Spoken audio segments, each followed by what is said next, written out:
True life is not fellowship. It's discipleship. It's not living. It's life. It's not religion. It's kingdom. Shalom.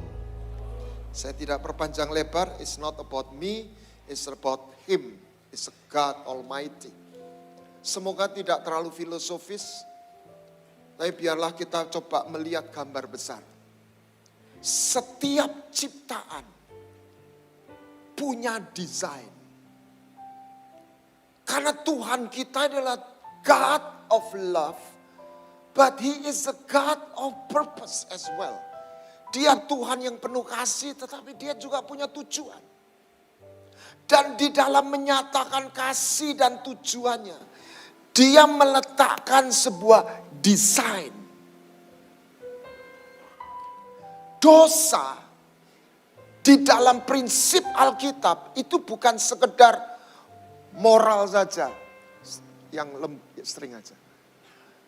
Bukan sekedar pelanggaran moral, tetapi sesuatu yang keluar dari desain. Hari ini orang berdebat, LGBT itu boleh enggak? Gampang. Tuhan membuat desain pria dan wanita. Jadi kalau laki sama laki itu out of design. That's sin. Kenapa orang sakit? Seringkali karena dia keluar dari tatanan tubuh. Makan yang keluar dari desainnya. Saya tidak katakan ini masuk neraka atau masuk surga dulu. Setiap ciptaan punya desain. Anda lihat ayam dan bebek. Kalau sudah jadi bebek goreng, ayam goreng mirip ya. Tapi mereka desainnya beda loh. Kalau mereka kumpul dari satu kandang, kandangnya banjir, maka ayam stres. Setuju? Bebek, oh sungai sukacita. Kenapa? Karena ayam tidak didesain hidup di air. Kenapa bebek suka? Karena dia didesain di air. Setiap ciptaan punya desain. Panda akan nelongso kalau di hutan jati. Karena dia nggak ketemu makanannya. Anda jangan terlalu tegang. Ya kasih saya senyum supaya saya semangat.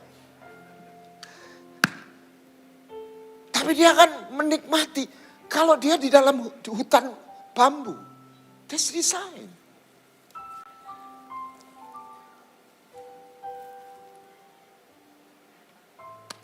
Ketika Tuhan menjadikan manusia, Dia juga memberikan desain. Amin. Manusia tidak hanya sekedar hidup. Tetapi dia didesain untuk menemukan kehidupan. Anugerah pertama adalah bukan berkat, bukan kesuksesan, keserupaan. Manusia didesain untuk jadi pasangannya. Manusia didesain untuk menyembah dia. Bukan untuk diperbudak. Tetapi lewat penyembahan, Tuhan menemukan tempat untuk menyatakan what I call passion. Love in covenant. Makanya Tuhan tidak cari pendeta. Tuhan tidak cari pengkhotbah. Tuhan cari penyembah. Amin. Worship in spirit. Bukan penyembahan dalam ritual.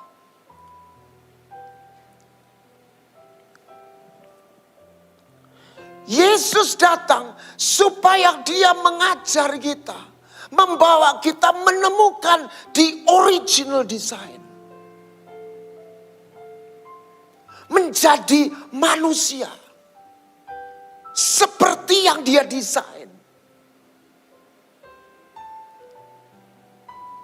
Anda tidak hanya dipanggil untuk selamat. Kita hanya dipanggil hanya untuk jadi orang benar. Mungkin Anda terkejut. Goalnya Tuhan, Anda dan saya dipanggil menjadi ilahi. Wow. Menjadi serupa itu bukan sudah jadi orang baik loh. Menjadi ilahi. Dan itu bukan growing, itu transformasi. Yesus tidak hanya berhenti sebagai juru selamat, dia guru agung. He is the great spiritual master that ever lived. Dia tidak hanya menyelamatkan, dia tidak hanya baik, dia mengajari kita bagaimana berjalan melewati hidup ini dan memenangkan. Kita semua nggak suka kalah, katakan amin. Kenapa? Karena kita tidak didesain untuk kalah. Halo, Tuhan berkata, biarlah engkau berkuasa. Amin. Kita tidak didesain untuk jadi korban nasib. Maka kita ada naluri untuk jadi menang. Itu desain kita.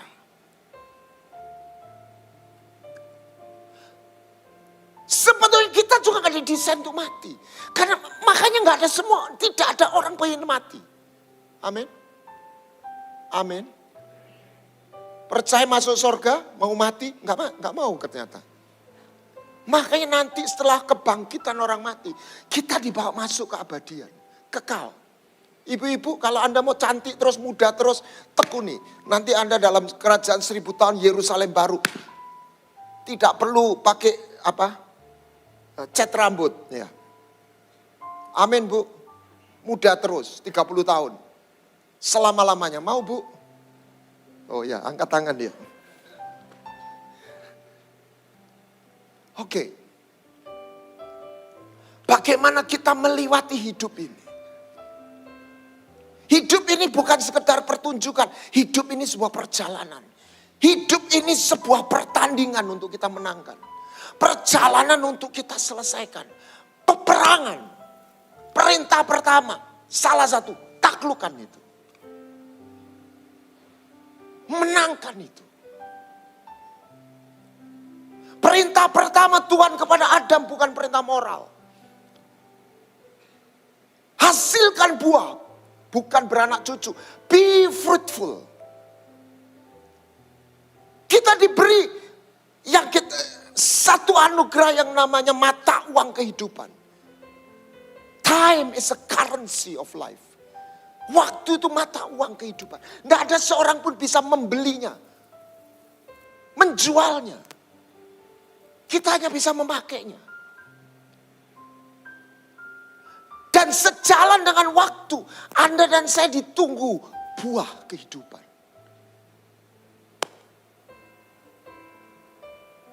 Hal kerajaan Allah. Kenapa hamba 1 talenta itu ditegur? Dia tidak melakukan hal imoralitas. Saya kira kalau Anda pengusaha bolehlah jadi pegawainya. Kenapa? Dijadikan apa? Penjaga gudang. Dia nggak nyuri kok. Dia simpen baik. Amin. Kenapa ditegur? Sebab talenta tidak diberikan. This gift is not be given. Bukan diberikan, bukan dititipkan. Tapi dipercayakan untuk menghasilkan buah. Anda dan saya diberi namanya waktu.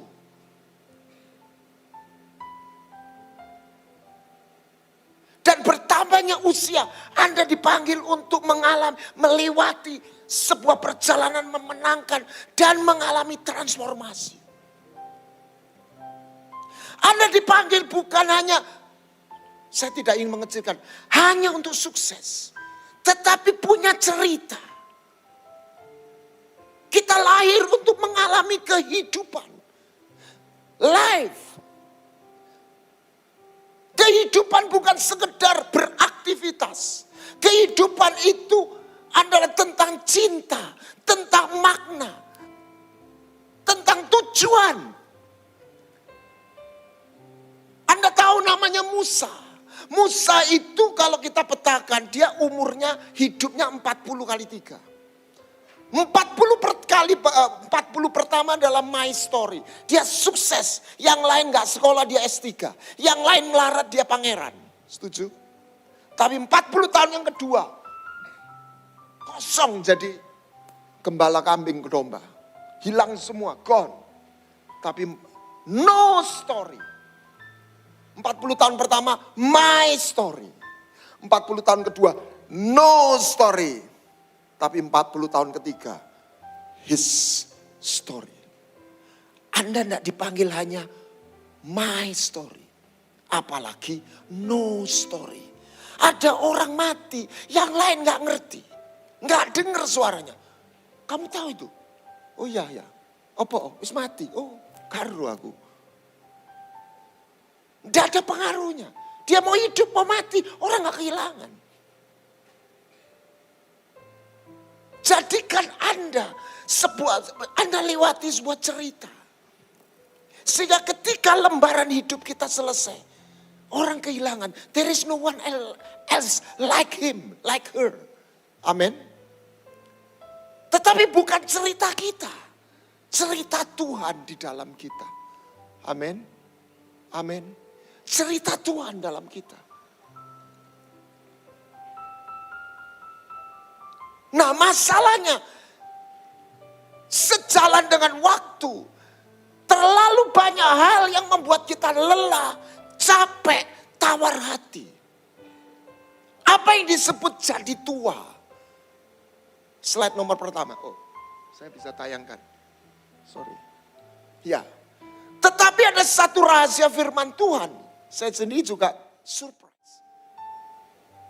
Mereka berjalan apa yang biru? Makin lama apa? Makin kuat.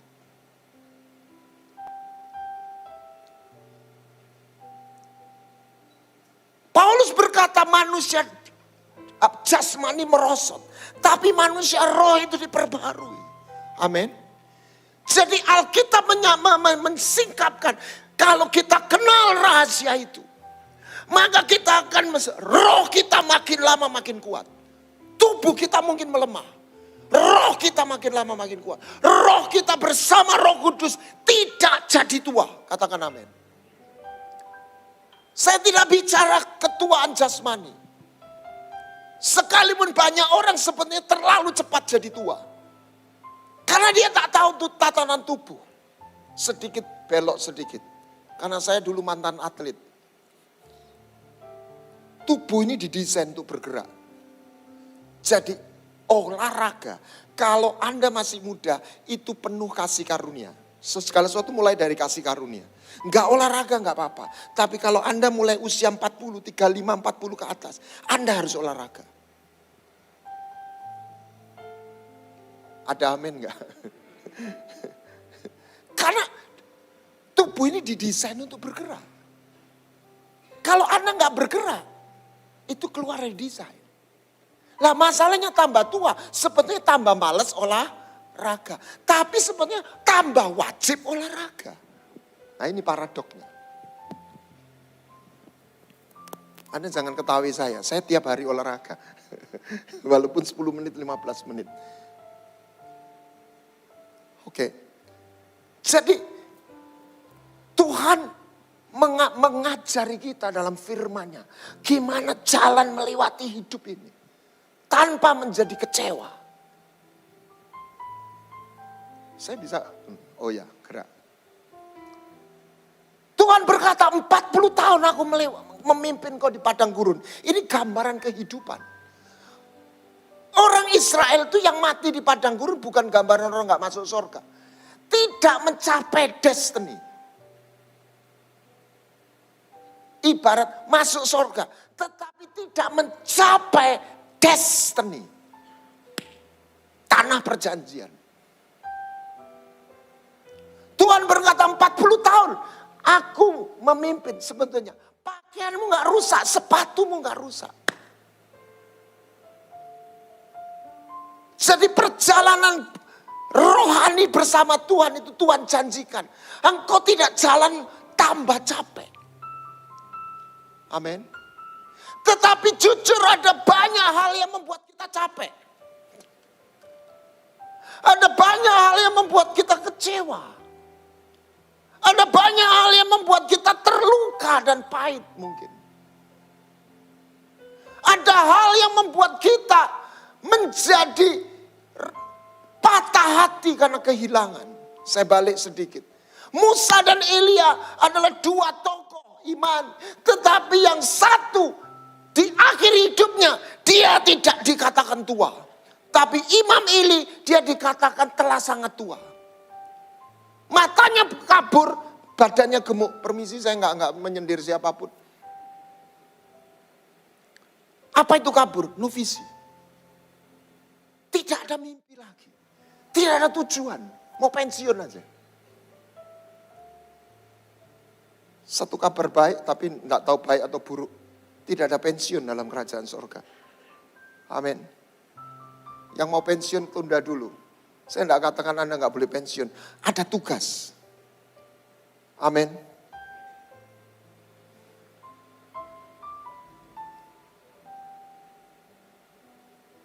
Eli dikata tidak bisa lihat, nuvisi. Sudah nggak punya tujuan. Gemuk artinya apa? Besar tapi tidak ada kekuatannya. Habis. Itulah tua.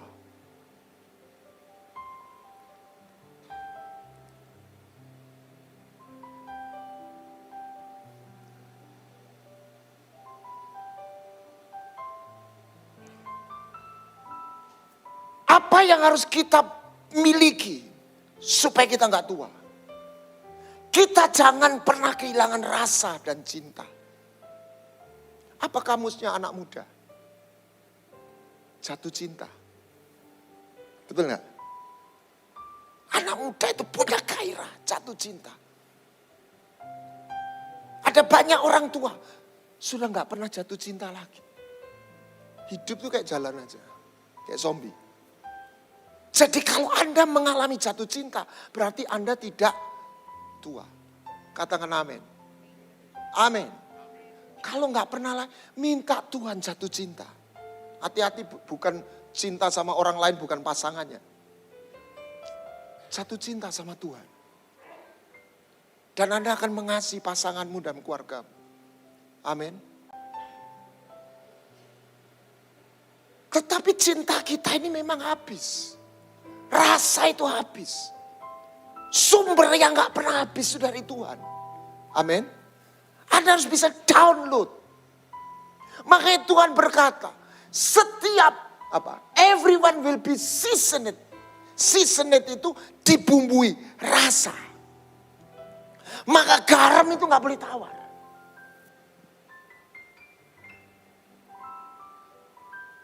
Tetapi hidup ini memang tidak adil.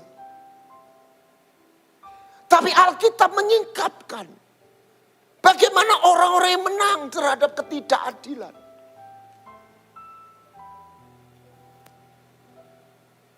(24, 23 tahun yang lalu saya mengalami krisis yang kedua. Saya sungguh-sungguh merasa terbuang dalam sebuah komunitas. Saya masih ingat jam 3 pagi saya berlutut, saya berkata, Tuhan saya tidak kuat Tuhan. Saudara, saya bukan pelihat, saya pemikir. Tapi malam itu saya melihat dalam penglihatan, saya nggak tidur saudara. Saya nggak bermimpi.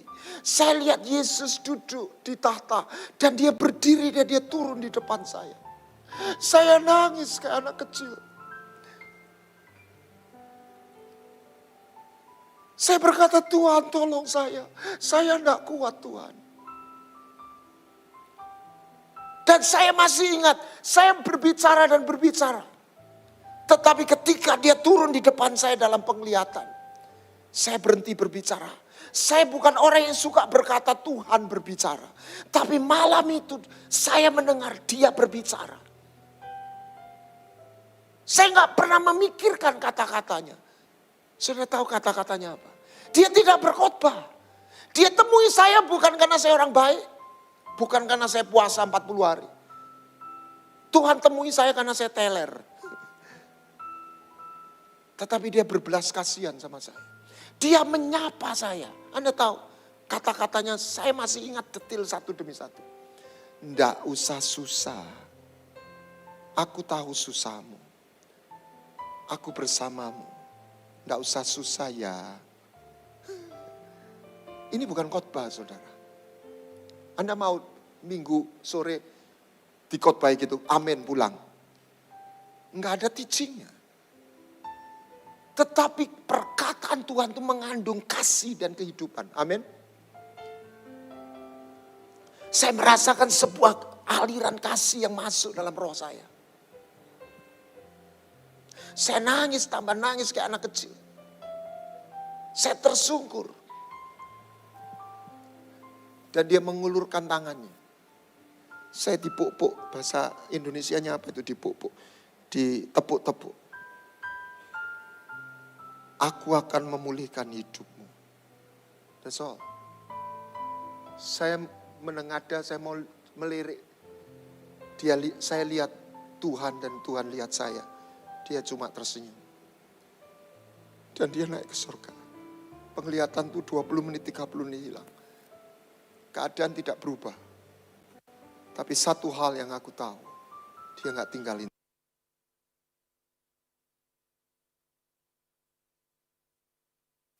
Karena saya benar, bukan soal itu. Karena dia mengasihi saya. Dan itu merubah seluruh perasaan saya. Dan apa yang terjadi? Pelayanan dibukakan pintu antar gereja, itu dimulai dari pengalaman itu. Sesuatu hal yang pahit, ketika dia hadir, dia bisa merubah yang pahit itu justru jadi pijakan untuk satu berkat yang khusus. Amin. Ketika Anda mengalami hal yang pahit, jangan lari, jangan ngomel, jangan protes, tapi jangan hadapi sendiri. Undang hadiratnya.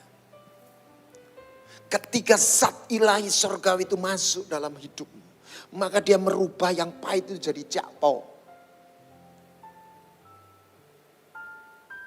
Saya justru mendapat satu special blessing melalui krisis itu. Kapan Hana dapat Samuel? Anda tahu anaknya Hana itu 6. Anda gak pernah kenal nama anaknya 5 anak adiknya Samuel. Kenapa? Gak pernah ditulis. Mari kita petakan situasinya. Keadaan Hana waktu melahirkan Samuel itu beda dengan 5 anaknya.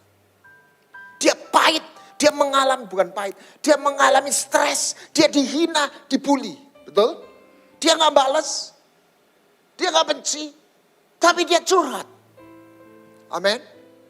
Itu namanya karunia urapan kefefet. Sama urapan ngeyel. Anda dan saya kalau waktu stres, Anda harus menggerakkan urapan kefefet. Amin. Amin.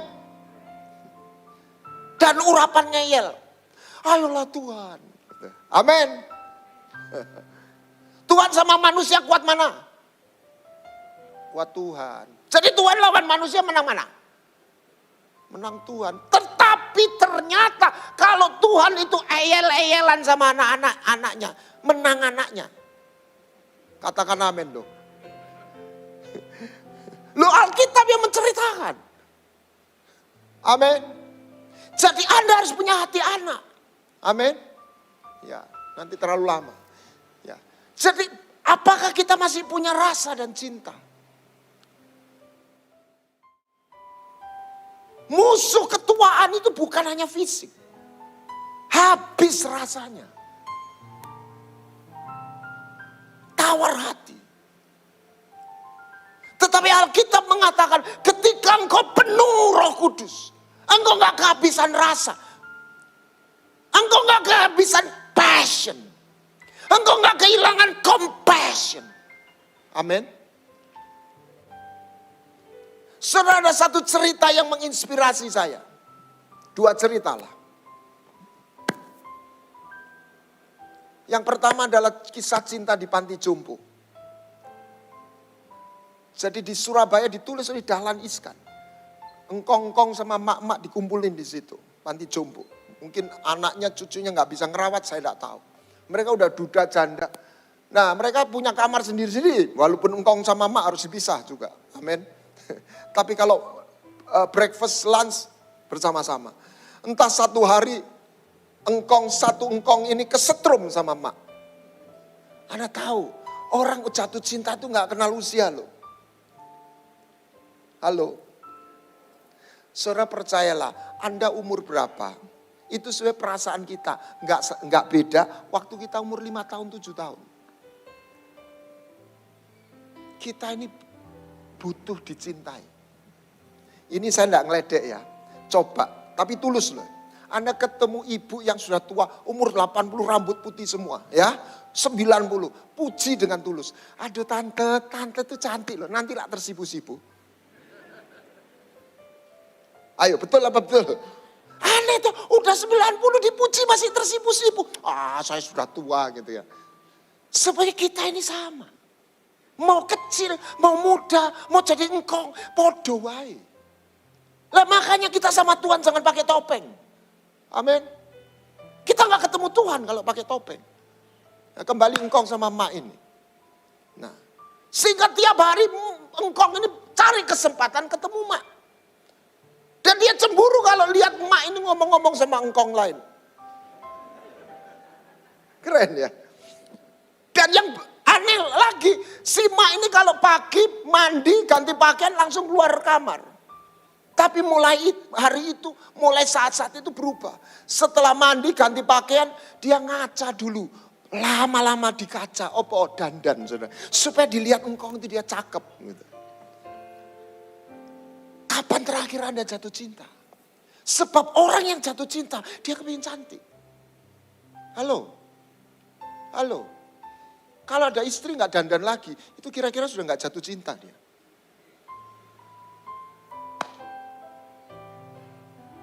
Saya gak bicara fisik. When you falling in love with Jesus, engkau ingin jadi cantik di hadapannya. Amin. Amin. Yang kedua, saya katakan gini, orang ini mendapat berkat. Sudah tua, tapi mengalami jatuh cinta. That's life. Dia punya rasa. Punya makna. Cinta itu sebuah keajaiban. Membuat yang biasa jadi luar biasa. Amin. Amin. Ketiadaan cinta di tengah harta yang kayak apa? Kata Salomo, semuanya sia-sia. Salomo tidak kehilangan berkat. Salomo tidak kehilangan kekuasaan. Salomo tidak kehilangan kekayaan. Salomo kehilangan rasa dan cinta. Salomo kehilangan hadirat Tuhan. Ini konglomerat. Dia berkata, Venete, nothing. Kalau tidak ada rasa. Hal yang kedua, rasa itu apa? Saya pulang dari luar kota berapa tahun yang lalu, many years ago. Saya lapar, dompet saya kosong, lupa ngisi duit cash. Saya bilang sama yang mengemudi, cari ATM. Saya masuk di Indomaret. Saya berbaris di belakang seorang ibu yang pakai hijab. Tidak sengaja saya lihat dia mengambil uang tapi ternyata nggak ngambil. Saya lihat saldonya 15.000, sekian. Saya batin, uangnya cuma 15.000. Mungkin dia tunggu kiriman dari anaknya atau pensiun, I don't know. Dia geser, saya masuk, saya lupakan dia. Saya ambil satu jumlah uang. Saya masuk ke kantong, Roh Kudus tiba-tiba bicara. Kasih. Ibu itu masih di depan pintu Indomaret. Nggak keluar, diem aja. Saya ambil separuh persis. Berapa ratus ribu cuma. Dari belakang saya tepuk bahunya.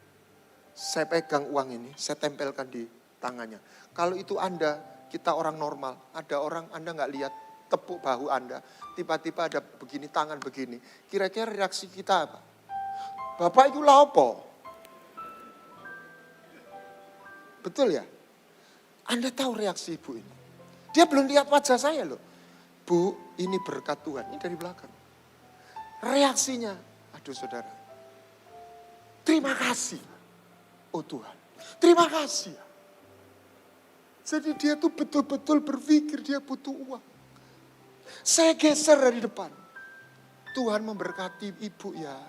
Dia bingung lihat saya juga. Saya tinggal ya. Saya masuk ke mobil. Saudara, secara jasmani Mungkin orang bilang, Bapak memberkati ibu itu. Iya. Tetapi sesungguhnya ibu ini dipakai Tuhan untuk memberkati saya. Memberkati apa?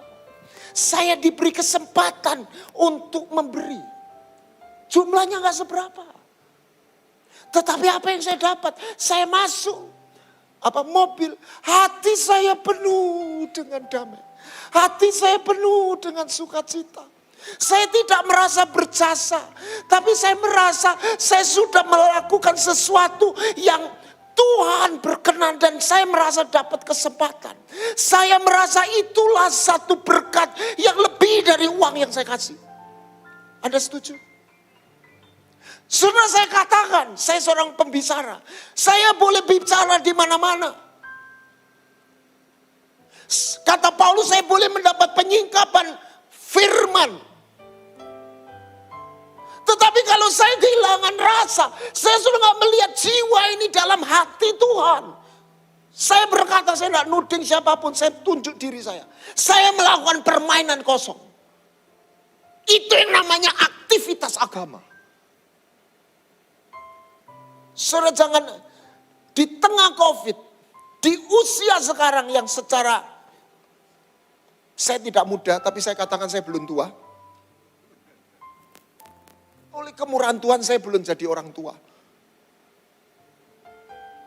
Bulan April 22 dan dimulai Agustus 21. Tuhan bukakan pintu untuk menjangkau orang muda. 1 April saya dapat kesempatan KKR. Saya nggak merasa saya ini bagiannya KKR. Tetapi Tuhan bawa saya masuk di situ. Pelajar Kristen seluruh Semarang. Anda tahu di Huli Stadium berapa yang datang? 3.000 anak muda. Saya naik mimbar, saya khotbah 30 menit. Saya katakan saya kayak orang kerasukan. Saya berdiri, saya merasakan hati Tuhan untuk mereka. Janjian awalnya nggak ada altar call. Tetapi oke, nanti bertahap. Waktu itu saya merasakan hati Bapa untuk mereka. Saya otor kalau orang itu bukan maju, lari dilawat Tuhan. Saya pulang saya merasa berjasa no. Saya mendapat kesempatan. Tiap kali saya dipenuhi dengan rasa. Dan itu membuat saya nggak pernah jadi tua. Amin. Anda juga bisa melakukan hal yang sama dengan versi yang berbeda. Amin. Passion and compassion. Apa arti ketuaan yang kedua? Saudara, kita harus hidup menjadi man of value.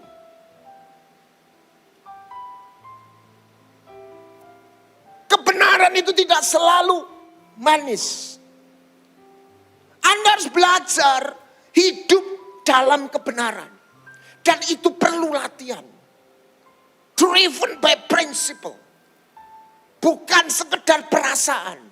Makanya firman Tuhan tuh gak boleh berhenti tinggal di hati tok. Hati dan pikiran harus double. Ibrani 8 ayat 10. Kita jarang atau kurang memberi porsi perubahan pola pikir.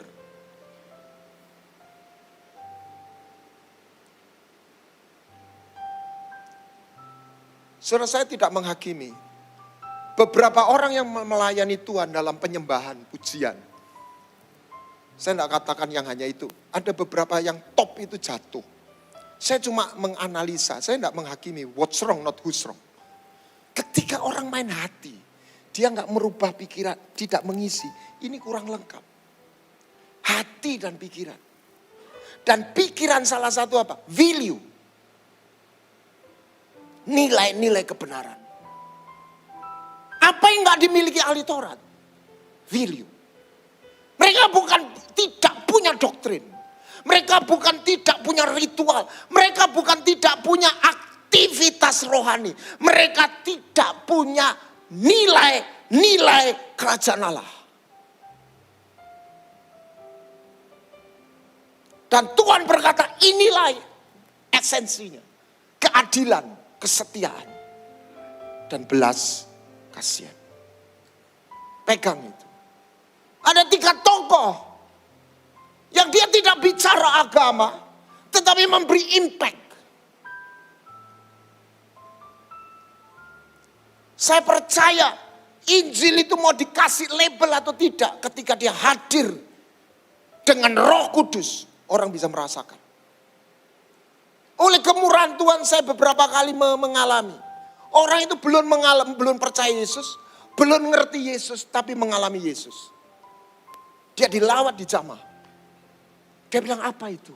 Saya tidak ngerti, tapi saya rasa damai. Karena Yesus itu Raja Damai. Amin. Mother Teresa, dia tidak membagikan agama. Tetapi dia membagikan satu nilai. Belas kasihan. Ada satu kesaksian yang saya nggak pernah lupa. Seorang yang ditolong dari selokan. Dimandiin. Tapi nggak ada karunia kesembuhan. Emang mati. Tapi matinya tersenyum. Dia ditanya sebelum mati. Apa yang kau alami? Seumur hidup saya hidup kayak binatang. Tapi hari ini saya mati sebagai manusia. Saya nggak cuma menjadi manusia. Saya melihat Tuhan itu menyapa saya dan mengasihi saya. Dia menemukan makna dan cinta. Dan dia mati guyu. Saya tahu martir-martir yang dimakan singa. Ini sejarah. Kaisar Nero malam-malam pakai obor dia lihat di arena. Ini sejarah. Mereka lihat mayat-mayat itu wajahnya tersenyum. Saya percaya ketika singa itu menerkam, surga terbuka. Mereka melihat Yesus menyapa mereka. Cinta membuat kita ini kuat. Amin. Nilai, kesetiaan. Saya nggak ada cerita ini yang kita banyak dengar. Martin Luther King. I have a dream. Dia mengangkat martabat orang kulit hitam.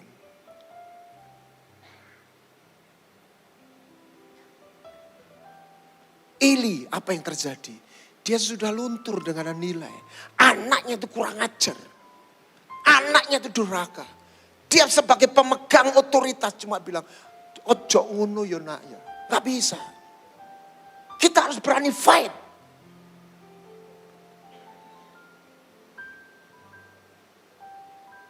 Satu hari anak saya kerja di Bantu aja 1 bulan.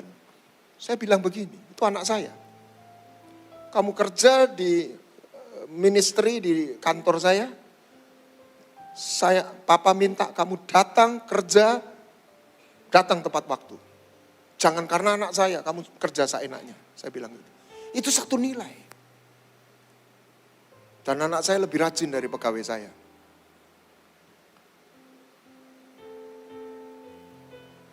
Eli tidak berani menegur anaknya. Apa kesalahan anaknya?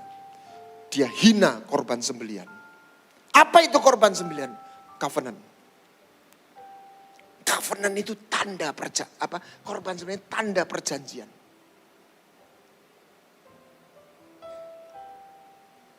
Dan dia selesai. Yoas, raja yang ditolong. Waktu dia kecil dilarikan, dibela, dibimbing oleh Yoyada. Tapi setelah Imam Yoyada meninggal, dia berubah jadi jahat. Anaknya Yoyada yang menyelamatkan, membimbing dia dibunuh. Saudara, kalau ada orang umur 40, dia tetap hatinya penuh damai, itu gak otomatis. Kita harus tahu caranya mengeluarkan racun dan kotoran dalam hidup ini. Amin. Amin. Saudara, saya kasih tahu. Anda nggak perlu sakit hati, merasa tersakiti ketemu orang jahat. Kita ini bisa tersakiti oleh ketemu orang baik tapi gagal paham. Nggak percaya? Ini ada cerita nyata. Ini cerita lagi. Sepasang suami istri di China. Orang kaya menyelenggarakan pernikahan emas. Jadi sudah umur 60 atau berapa. Di tengah-tengah pesta, maka dinner time. Si suami mengambil piring dan mengambil makanan. Dia ngambil kepala ikan dan di tengah orang banyak dia sodorkan kepada istrinya. Istrinya menerima dengan tangisan. Dia bilang, suamiku 50 tahun kita menikah. Saya masih ingat kita menikah, kamu pemuda gak punya apa-apa. Aku mau menikah dengan kau karena aku cinta sama kamu. Dan aku masih ingat kita makan di rumah yang sederhana. Meja sederhana. Kamu kasih aku kepala ikan. Tak terima gajimu didik. Kira-kira begitu ya. Waktu berlalu engkau jadi pengusaha. Engkau sekai kita sukses sekarang. Betapa teganya engkau kasih aku kepala ikan. Gitu. Halo? Si suami nangis, dia bilang, istriku, aku mencintaimu. Sesungguhnya aku ini paling suka makan ikan. Dan paling suka itu bagian yang kau paling suka. Itu kepalanya. Karena aku sayang sama kamu. Aku kasih yang bagian aku paling suka. Mereka bertangis-tangisan. Mereka sudah saling mencintai. Tapi mereka gagal saling memahami. That's life. Halo. Mari kita harus merelakan. Kita mempercayakan. Amin. Lepaskan kecewa. Lepaskan patah hati. Lepaskan kehilangan orang yang kita kasih. Kita harus moving forward. Kita gak boleh luntur di dalam nilai. Be a man of value. Belilah kebenaran. Hiduplah dalam prinsip-prinsip nilai-nilai kebenaran. Saudara, ini gak enak ngomongnya. Nih. Orang Farisi. Alkitab ini jujur. Ini pendeta. Ahli Taurat. Rohaniwan. Tapi Alkitab jelas katakan. Mereka hamba uang. Siapa bilang mata duitan itu hanya orang-orang tertentu. Semua, kalau setiap orang, setiap bidang. Orang itu bisa jadi pejuang. Bisa jadi pengkhianat. Setuju? Termasuk dalam dunia pelayanan. Jaga hati kita dengan penuh kewaspadaan. Amin. Jangan jadi tua, jangan jadi tawar hati. Penuh dengan rasa dan cinta, gairah dan belas kasihan. Yang terakhir, apa yang membuat kita tetap berjalan makin lama makin kuat? The presence of God. Apakah kita melihat hadirat Tuhan sebagai harta? Atau hanya sebuah gift. Sebab kelakuan kita itu digerakkan apa yang kita anggap harta. Anda gak percaya? Ibu-ibu, kalau di rumahmu ada uang 100.000, Anda bisa lupa taruh di mana. Tapi kalau Anda punya surat deposito 5M, dijamin ditaruh di lemari mana, selorokan mana, Anda gak lupa. Setuju? Gak akan lupa, selorokan mana persis ingat. Karena itu harta. Kalau ada monyet disodori pisang sama batangan emas 2 kilo, kira-kira ngambil yang mana? Pasti pisang. Sama kuningnya. Kenapa? Dia gak pernah lihat batang emas itu harta. Dia ambil apa yang berharga. Kenapa Yudas menjual Yesus? Yudas itu gak benci Yesus. Yudas itu gak terlalu jahat. Orang jahat gak nyesel. Yudas nyesel. Masalahnya Yudas itu respect sama Yesus. Tapi masalahnya ini shock. Tapi masalahnya dia lebih cinta uang daripada Yesus. Wow. Kita akan kejar apa yang kita anggap harta. Kenapa orang itu mau menjual hartanya? Ketika dia lihat, menemukan di ladang, itu di bawahnya ada harta. Amin. Saya punya teman yang tinggal di Mataram, Lombok. Dulu dia pemuda yang tinggal di Surabaya. Pacarnya di Lombok, di Mataram. Tiap minggu Jumat sore selesai dia kerja. Dia naik apa itu, Yamaha apa itu dulu, RX atau apa. Atau kalau Honda CB100. Dari Surabaya, Mataram. Saya sampai geleng-geleng kepala. Oh my God. Lewat Gilimanuk, lewat lagi pelabuhan. Tiap minggu sore dia pulang. Senin dia kerja lagi. Berbahagialah pacarnya itu. Romantis banget. Kenapa? Karena dia lihat pacarnya harta. Anda anggap Yesus itu penolong saja atau harta? Kalau Anda lihat dia harta. Anda akan kejar. Anda gak ingin kehilangan. Apa yang membuat Daud itu? Apa yang membuat Daud dia rela kehilangan kerajaan? Apa yang dia minta? Jangan ambil hadirat. Apa yang membuat Saul membunuh kanan kiri? Karena buat dia posisi itu segalanya. Maka dia singkirkan orang yang mengancam posisinya. Saul mencari posisi. Daud mencari relasi. Karena dia lihat the presence of God. Lebih dari semua harta kerajaan. Anda tahu ini orang gak punya cuma 100 miliar. Saya tunjukkan. Dengan segala hormat gak ada di antara kita sekaya Daud. Dia sumbang bait suci 3.000 talenta emas. 7.000 talenta perak. Saya hitungkan. 1 talenta itu 34 sekian kilo. Genapkan 35 kilo. 1 kilo emas berapa sekarang? Kurang lebih 1 M katanya. 35 M. Kalikan 3.000. 105 triliun. Itu baru emasnya belum peraknya. Ini orang punya 100 triliun. Kepalanya gak pecah loh saudara. Anda lihat doanya. Tuhan jangan tinggalin aku. Maka Tuhan berkata berbahagialah orang yang miskin hatinya. Bukan miskin kantongnya. Anda boleh kaya raya. Tapi Tuhan mencari orang yang miskin hatinya. Amin. Apa yang diminta Musa? The present. Hadirat Tuhan. Saudara saya bersaksi, saya bukan orang yang perfect. Kadang-kadang pikiran nakal juga ada. Tapi satu poin, saya takut kehilangan hadirat Tuhan.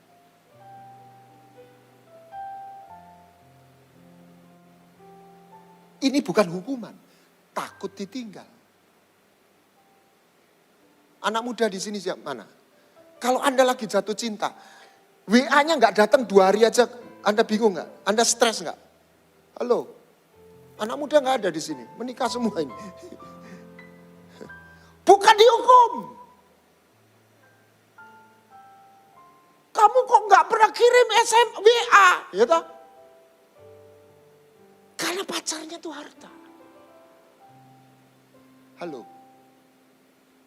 kalau di pundak saya ada burung merpati. Dan dia dari emas, bertelur emas. Apa ini? Harta. Saya tidak ingin dia terbang. Halo? Maka cara jalan saya akan berbeda. Bukan karena peraturan. Saya ingin buat dia betah di pundak saya. That's religion. Bukan regulation. Jangan buat Injil itu peraturan. Buatlah sebuah hubungan. Dan bukan kita yang cinta sama dia lebih dulu. Dia mengasihi kita lebih dulu. Bagian kita izinkan Anda menerima cinta ini. Dan ketika Anda menerima itu, Anda dimiliki. Anda berjalan bersama dia. Di dalam hadiratnya. Berjalan makin lama makin kuat. Tidak menjadi tua. Hatimu tetap bergairah. Value di dalam hidupmu tetap kuat. Dan Anda membuat sebuah cerita. Bukan cerita kita. Cerita Tuhan. Di dalam hidup kita. Dan untuk kita bawa. Ketika kita dipanggil pulang. It's finished. Anda dan saya dibawa masuk dalam keabadian. Ingat ibu-ibu, di situ kalau Anda, kita lulus, Anda gak pernah jadi tua. Cantik terus sepanjang masa. Siapa mau? Oke. Injil bukan soal makan dan minum semata. Anda dipanggil masuk dalam keabadian. Tapi kalau kita mengejar itu, Tuhan janji semuanya akan ditambahkan kepadamu. Mari kita